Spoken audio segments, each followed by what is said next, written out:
Twitter, Facebook, YouTube. It's your main man, not Daym Drops, back again with just an update. Checking in with y'all, seeing what's going on. It's currently Saturday. Saturday. April 11th, 2015. And this is news you probably can't use. But anyways, as some of you are aware of, this week the world lost a very talented actor and a great human being, but I'll get to that in just a moment. Some of you may notice I am wearing a different uniform. No, I didn't get fired again. The site I work at just ended up losing, having the contract run out on its old security company, and we switched companies, so I decided to jump ship with them. Anyways, I got a fancy shiny new badge out of it. Ooh. Okay, back to what I was talking about earlier. It bothers me in this day and age that you'll get celebrities that either commit suicide or die of a drug overdose or alcohol poisoning or die in a gunfight or in some other, or die from some disease that they got from a sexual immoral romp or something, but they're dying in dishonorable ways, and the world mourns and idolizes them like they're some kind of god or something. I understand death is not something that's pleasant to go through, and people are allowed to mourn over whoever they want to mourn over, but I just think that when people that die like that get more of a fanfare than this gentleman who recently passed away, something's wrong. Excuse me. The gentleman in question that I'm referring to is actor James Best. Most of you may know him as the bumbling sheriff from the Dukes of Hazzard, Rosco, P. Coltrane, Q, Q, Q. But, anyways.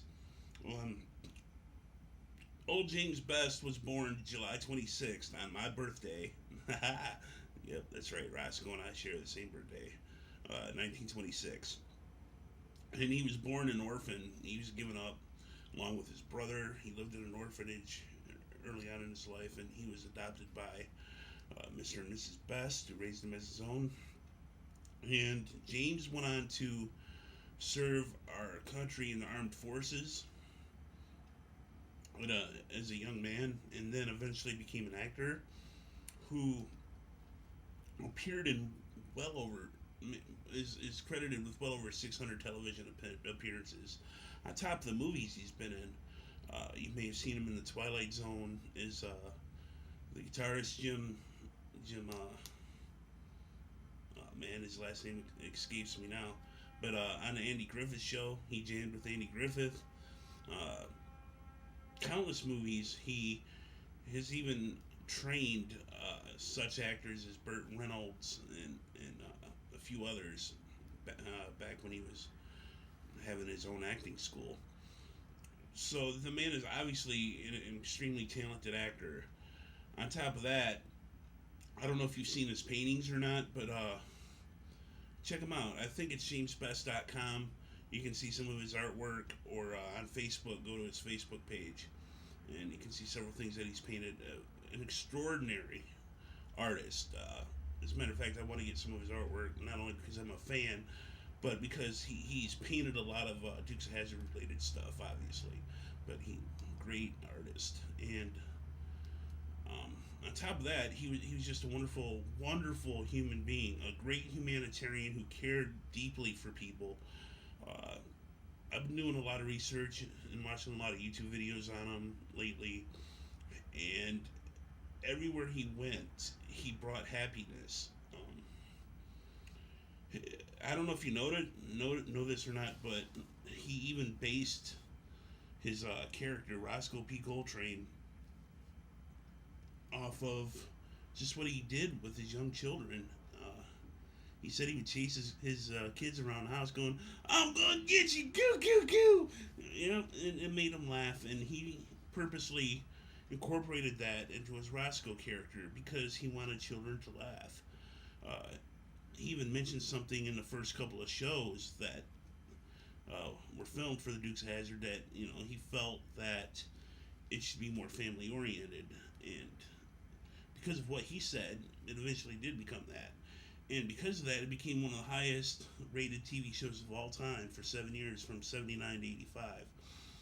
It was my favorite as a kid. I'll admit it. I mean, I had the Dukes of Hazzard toys and cars, and I wanted to be Bo Duke, but my fat butt couldn't fit through the car windows. Horrible, horrible story. But anyways, my point being is, plus on top of all that, James Best was a great humanitarian. I mean, he did a lot of charity work for children.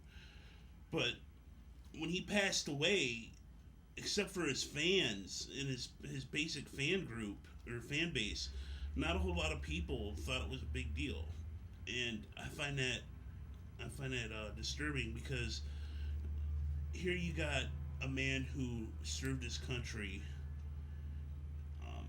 was straight laced. I mean, yeah, he may have drank alcohol once in a while. Or I don't even know if he smoked, but he pretty much was straight edge for the most part. I mean, he didn't go out and rob banks and get into gunfights and do drugs and all that other stuff. Everything he did to try to better the world and better humanity.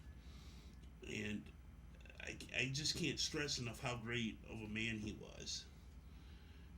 And to have his passing just going basically unnoticed, when you got people celebrities committing suicide and shooting themselves and killing themselves with drugs, and and having them being idolized. Well, you got James Best, an actor of his caliber and a man of his integrity, just overlooked. It's sad, but that's my 2 cents. I know there's videos all over the internet of people giving their 2 cents and their tribute to James Best, but me personally, he affected me as a kid. I'll admit it. Like many others, he worked his way into my heart every Monday night, and he was one of my favorite all-time actors. Oh, Jim Lindsay! Ha! It just popped in my head. Yeah, Jim Lindsay on the Andy Griffith Show, but he's gonna be missed. And if any member of the Best family happens to see this, my deepest condolences to you. My heart breaks for you, and I just want to say thank you. Thank you for sharing your dad, and such a wonderful human being with the world. And God bless.